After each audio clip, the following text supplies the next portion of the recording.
Welcome to the Lancashire Lad podcast.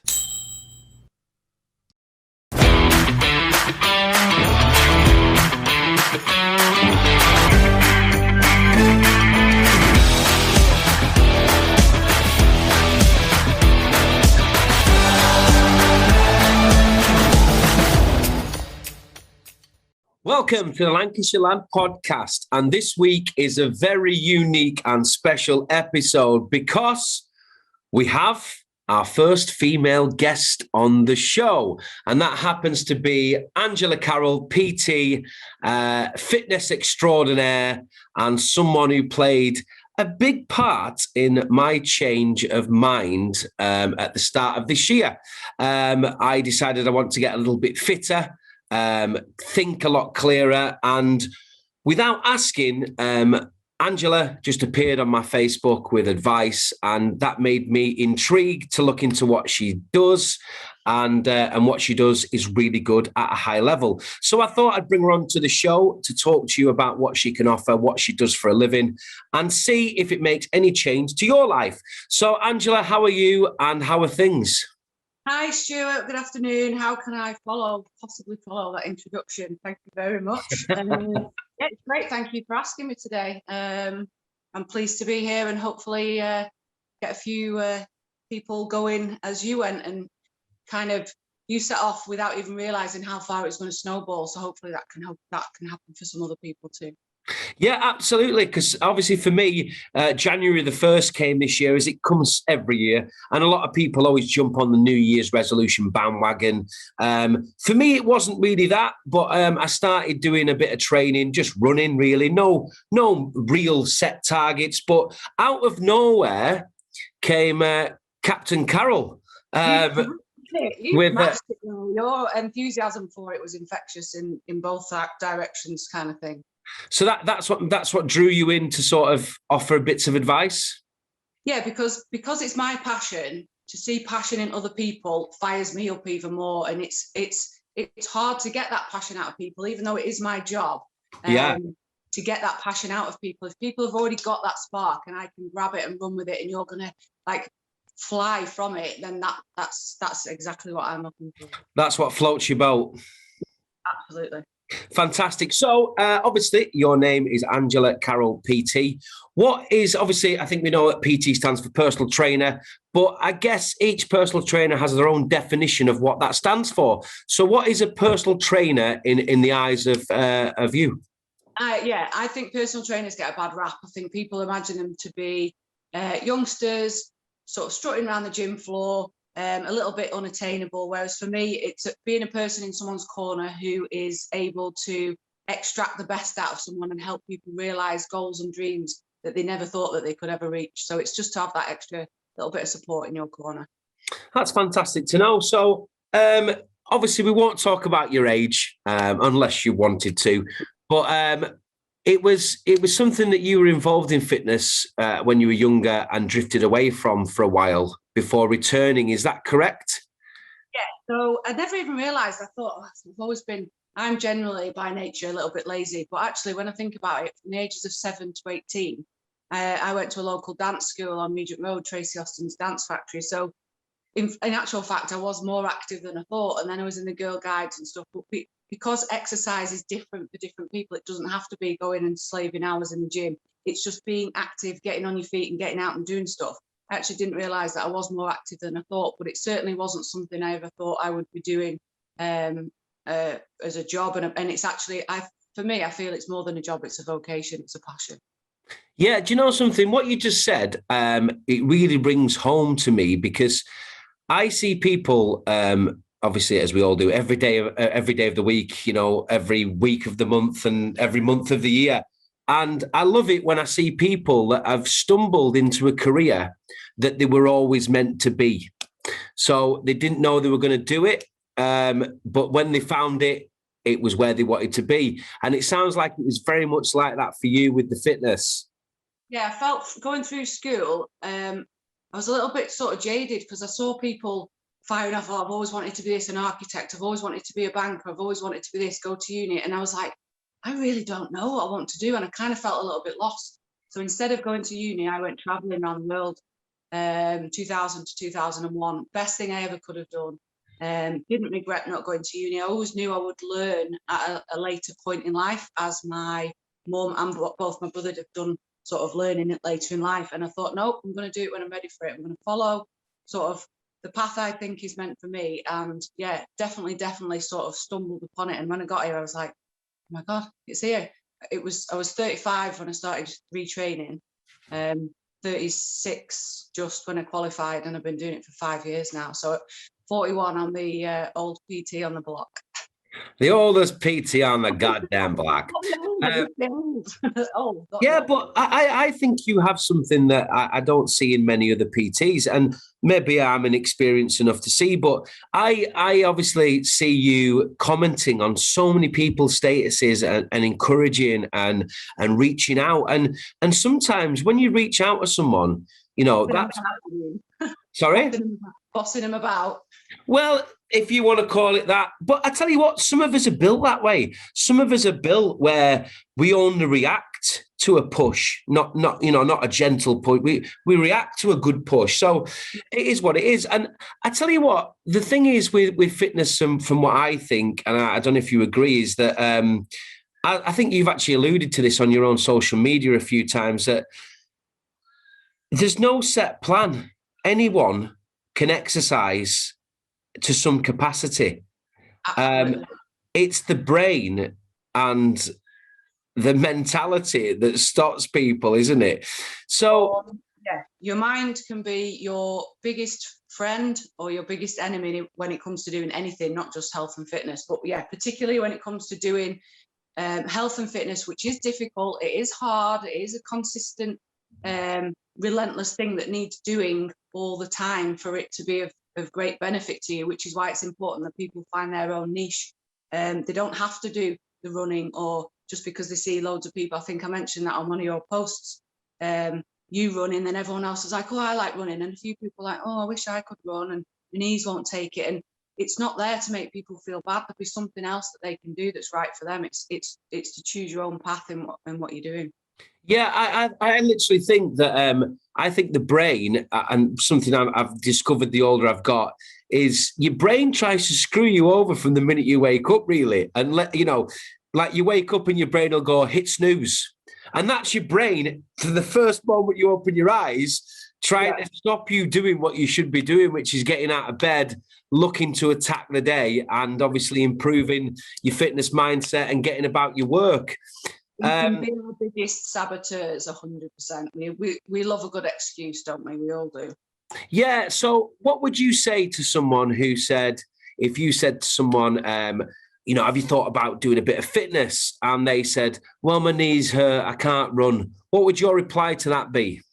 So I have clients who I've got a range of clients at any one time, and there's always somebody who will have some sort of either injury, post-operative, pregnant, all sorts of what you would see as an obstacle. But for me, unless you are bedridden, there is always something you can do. I have clients who work with back supports. We train round their illness and injury, and they only come back and say, this has helped me. Because if you can improve their mindset by the physical training, it will include their mindset, improve their mindset, for healing as well. Yeah. I'm a very big believer in getting over illness and injury, which can cause real mental health problems and get people down, that the exercising around it, rather than just sitting back and saying, I can't do anything anymore, can only serve to help the healing as well as the physical side of it as well. Yeah. A quick question for you. Over the last couple of years, I've been one of them YouTube people that YouTube a lot of motivational speakers, and there seems to be no fluke about it, that every single one of them seems to say, if you want to change your life, you simply can't without introducing a better diet and a fitness regime. They all say that that's imperative to change. Is that something you massively believe in as well? And what would be your advice for people wanting to change their fitness regimes and their diet? Step by step. Don't walk don't run before you can walk. Definitely walk before you can run. Yeah. But yeah, run before you can walk. The worst thing that people do, particularly around the January time when you started, is go from doing nothing and having a few too many takeaways, not getting the steps in, not drinking enough water, to then going, right, I'm going to drink my 2 litres of water, I'm going to get my 10,000 steps in, I'm going to go to an exercise class and I'm going to run down the prom. And then obviously it's too much of a change in one go. They can't keep it up. They then get in a bad mindset because they're like, this is too hard, I can't do it. And then they stop doing it. So I would say, be patient, be consistent, and stick at it. So change one thing. If you just change your water, do that for a couple of weeks, you will 100% see the benefit. After that, go, do you know what? I'm going to increase my steps and increase my water. So a couple of weeks later, so it's like adding to it, sort of. Yeah, it's like lots of little goals that essentially make a big one. And yeah, and don't look at the end game. Say somebody's got 4 stone to lose. Don't think about, I've got 4 stone to lose. Think I've got £1 to lose. How am I going to do that? This is my first goal, lose £1, and then work out how you did that, then you do it again. And it's like, you set those little goals, and going back to the mindset thing, if you've got 4 stone written in pounds, and every time you lost £1, you could put that tick in the box. Think how much more positive you would be seeing your goal ticked off, rather than just having one goal, lose 4 stone. How long is it going to be till you do that, and you can get that one tick in the box? When you can get 14 ticks in a box, I've lost the first stone. Let's go on to the next 14 ticks. Results driven. A lot of people are results driven, and unless they start seeing results, they then give up. Yeah, it's one of those things, because I fell victim to it. You know, when I started trying to get a little bit fitter in January, I'd go out for my first run, come back, look in the mirror. You know, and you expect these things to happen, I remember. Yeah, and they just don't. You know, so the good thing that you've been doing, and it's been great to see, is that you haven't let lockdown and other things like that stop you. You've actually taken advantage of modern technology, and you've been doing like online, lessons and classes, and things like that. How's that impacted the general public? Have you noticed an increase in people wanting to get fit or not? So for me personally, I had no choice. So I could have sat back, taken the grants, had however many 8 months out of the last 12 months off. But for me, that would not have done me any good. So from a personal point of view, and for the benefit of my clients, I thought I can't let them down. So we locked up the gym on the 20th of March, went online on the 21st of March, and didn't look back. I think we did I've got to say kudos to my team of awesome clients. They just went, okay, we'll do what you say. Jumped online. They were unsure, but as soon as a few got in the swing of it, they were fun sessions. They were like tins of beans, and all right, it's not ideal, but it kept us all going over lockdown. They kept me going as much as I kept them going. I think we covered about 2,000 sessions, 2,000 sessions, doing what we could when we could. It was, for some, it was the only bit of routine in the day, and it has led to an increase in people thinking, do you know what? I can exercise. I don't need to spend 20 minutes driving to the gym, getting ready, driving home after work. They can literally, if they're working from home particularly, log off for the lunch, jump up, do a session online, and then back to the work. Or they can have me write them a program, and then they can go to the gym. Now they're open. It's like having a virtual Jiminy Cricket. What you're doing, put that down, have a drink. That's brilliant. So why is fitness and looking after yourself, without obviously naming the obvious, what benefits does fitness bring to your life? What does a better diet what does a better diet do to your life? What are the plus points for someone who's sat here watching this video now? Let's just talk frankly. Someone slouched on the sofa now, watching this, demotivated to hell, watching this video. Why is it worth trying to take that first step?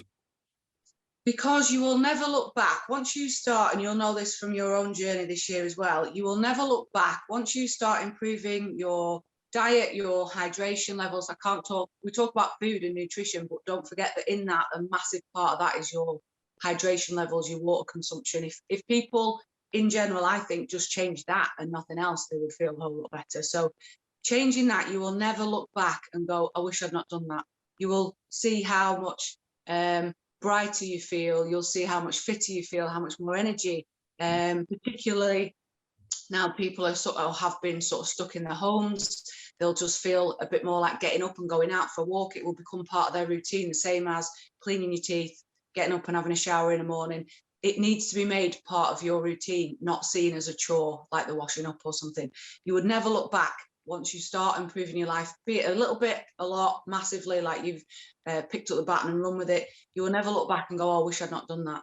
Yeah. Whereas I think some people will look back and go, I wish I'd done more. Or like you said a few times, I wish I'd done it sooner because I feel amazing.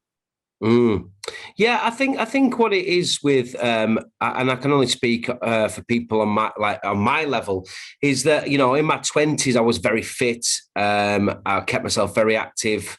I didn't have much body fat whatsoever, and I think what happens with a lot of men, for example, is we reach the end of our 20s and we sort of fall into that pub life. You know, you come into the end of the football sort of years, you come into the end of like being single, if you will. You're starting to get married or you get children, and you seem to, a lot of men I see get to 30 and sort of, like, it's exactly what's happened with me. My 30s have been a bit of a write-off with the fitness. So I guess, you know, with that, is there a bit of advice you can give males and females, you know, that when they're approaching those later years, shall we say, or middle-aged years, sorry, to keep a bit active? What would keep the weight off? What average amount of exercise a week? So that's like how long's a piece of string. It very much varies, and this is why I encourage people not to compare their journey with others. Because if I was working with you and we had a routine plan, an exercise plan, we were talking about diet and how many calories you needed and stuff like that, it would very much vary to the next person who came along, because the benefit of having a personal trainer is that your regime will be tailored to your lifestyle. Now it would be around the babies, it would be around timing, it would be around your work, it would be how can you make health and fitness a part of your life and your routine. The next person might be retired, so they've got more time to do X, Y, and Z. The other person might work shifts, so you have to give a plan for their early shifts and the late shifts and stuff. So very much tailored to people. But I would say make sure you're drinking, for everybody, make sure you're drinking around 2 litres of water a day. Make sure you're going out and getting your steps. Try and get minimum 5,000 up to 10,000 steps a day minimum. Okay, that's great to hear. So just for, do you say 2 litres of water a day? How many glasses? Just for people that haven't got the converter on them. So how many glasses of that? Yeah, you've probably got about the same as a can of Coke in there, about 330 mils. So you're probably looking about probably about 8 of those, 6 to 8 of those a day. But for more people carry around bottles of water now, don't they? So you get 500 bottles of water. It's only 4 of those. I think people hear 2 litres and they're thinking of a big 2 litre bottle, and it's overfacing. Whereas you can neck a 500 ml bottle of water in no time. I tell people to split the day up. So what time do you get up? What time do you go to bed? Meet it in the middle and then split those in half again. And it's probably a 3-hour period to drink just a 500 ml bottle of water. I always say split it up and do it sort of regularly throughout the day until, and it's weird because the more water you drink, the more you want to drink. Your body then starts using it and starts using it up, and you actually get more thirsty when you first start increasing your water intake. So your body's like, yay, finally got some water and stuff. So, but I always say don't overface yourself. People get to like the afternoon and they haven't drunk any water, so then they're trying to neck loads of water and it's a bit overpowering.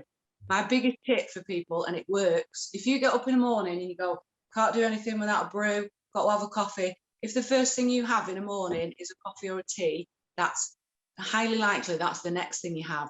And this is when you start getting on the back foot. If you keep a glass by your bed, and while you're getting ready in the morning, fill that and drink that before you go downstairs, and before you have a brew, you'll drink more water in the day. That is absolutely bang on.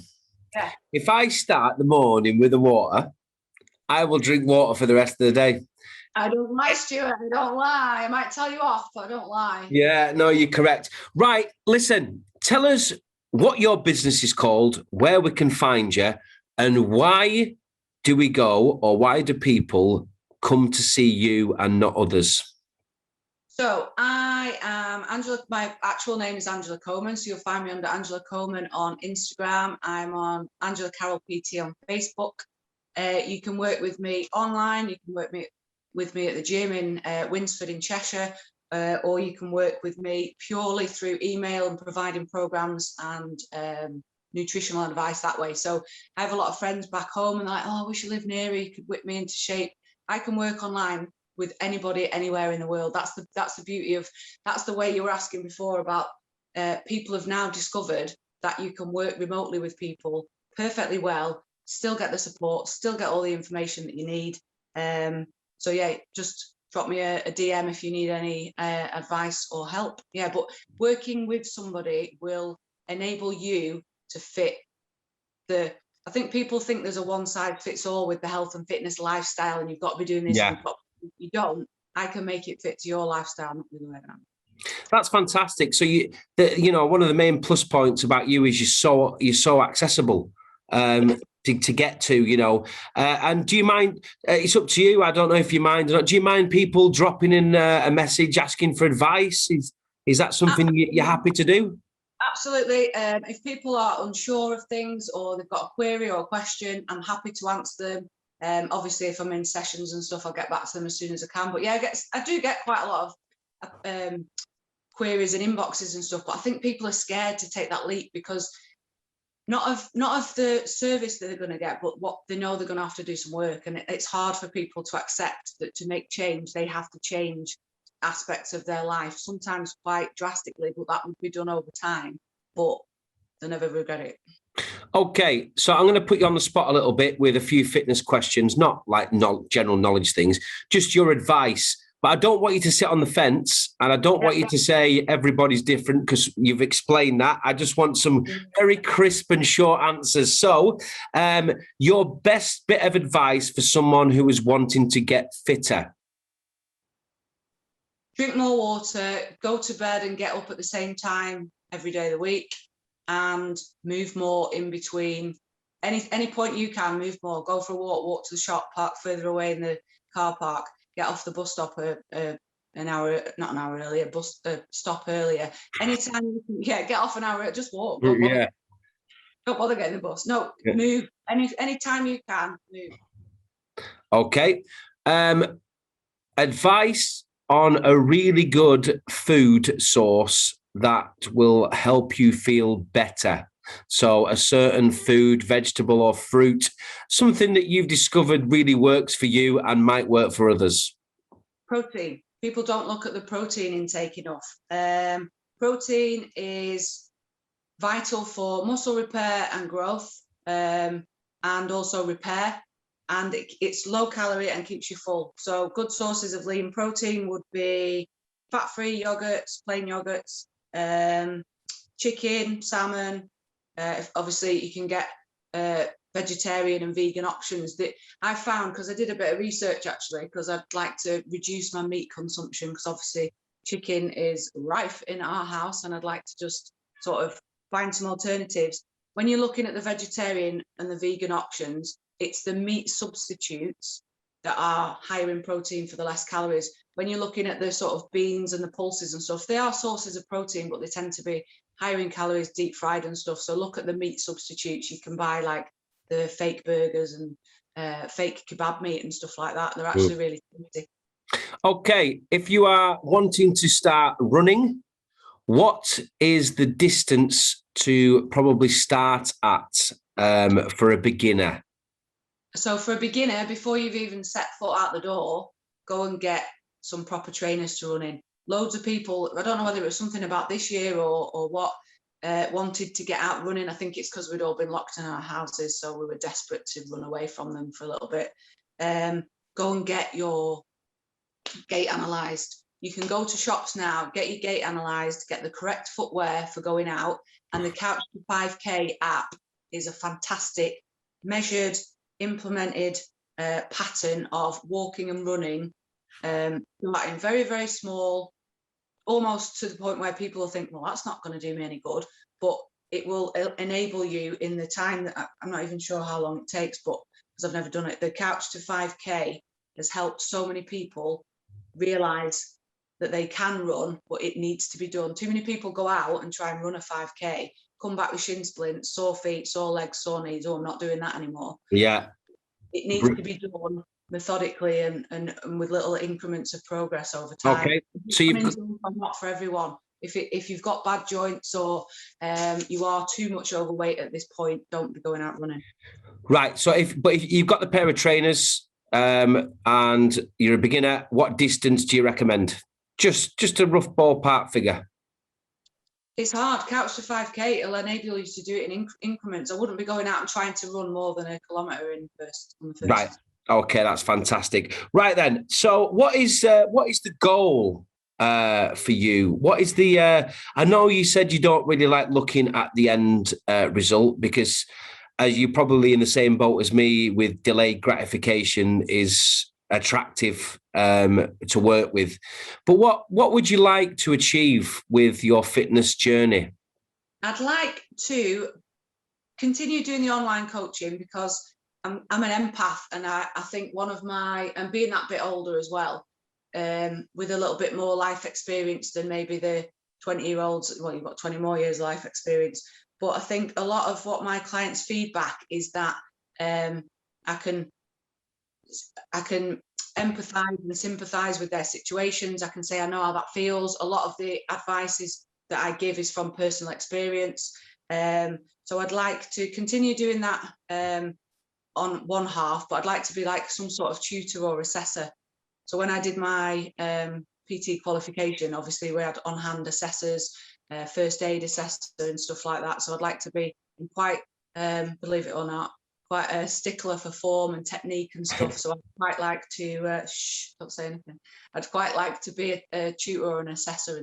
Well, if you're going to do something, you might as well do it right. So there's nothing wrong with that. Yes. This is my big bugbear. This is with people who come in the gym and suffer injury and doing things without getting any form of instruction. Is they do this for years and years and years and wonder why they're never getting any better. Whereas if they just got a little bit of instruction, few tweaks here and there, they'd get so much more out of the training. Fantastic. Right then, I'm going to put you on the spot with 10 quick fire questions. It's the questions I always ask every one of my guests, and it just allows my audience to find a little bit more out about the person I'm interviewing. So here we go. Are you ready? These are questions that were designed by Bernard Pivot. I presume he was French. No, he was French. So here's the first question. What is your favourite word? Snacks, definitely. Snacks. What is your least favourite word? Can't. What turns you on? Drive and ambition. What turns you off? Lack of common sense.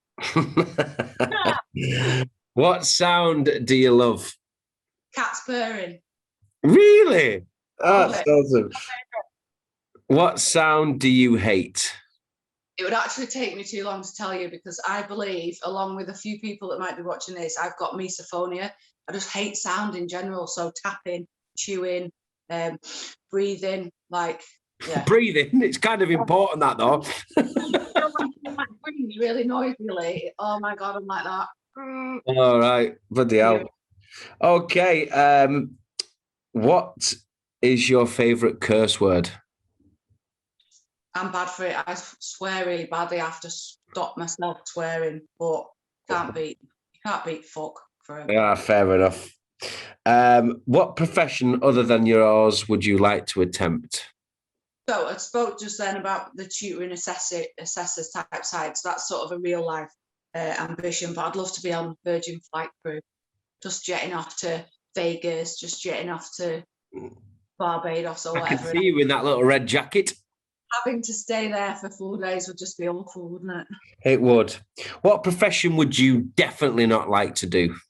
Anything underwater. I am shit at swimming. It's the one thing I wish I'd be one of them, you know, that put what job? It just looks like they're drowning when they're actually swimming the best. So anything underwater, like underwater search team or anything like that. Fair enough. And if heaven exists, what would you like to hear God say to you when you arrive at the pearly gates? He'd go, Lange, you just made it by the skin of your teeth. Fantastic. Listen, thank you for joining me. Good luck with your business and your fitness journey. Thank you for reaching out to me earlier this year. This is why I wanted you on the show, because I wanted to show my thanks. Because Thank you for having me. It's a pleasure. Your advice and your constant dogging really did help. And I'm hoping that when people see this video, they will see someone that is approachable, that has charisma. And, I'd like you to use this video for your own business as well, for people to see a bit more about who the person is behind the PT. But thank you for joining me, and I wish you all the best. My pleasure. Thank you, Stuart. Good luck with the babies. Thank you very much. Well, there we go. A special episode of the Lancashire Lad podcast, all about fitness. Now, listen, I only had half an hour. There are questions that you as a viewer might want to know. You can do that by quite simply contacting Ange directly. We've talked about where you can find her on social media. We'll put some links on the page and in the description below. And please reach out, make that change, because you only get one life and you might as well protect it. I will see you next time for another episode of the Lancashire Lad. Please, as always, subscribe to the channel and follow the journey. See you next time.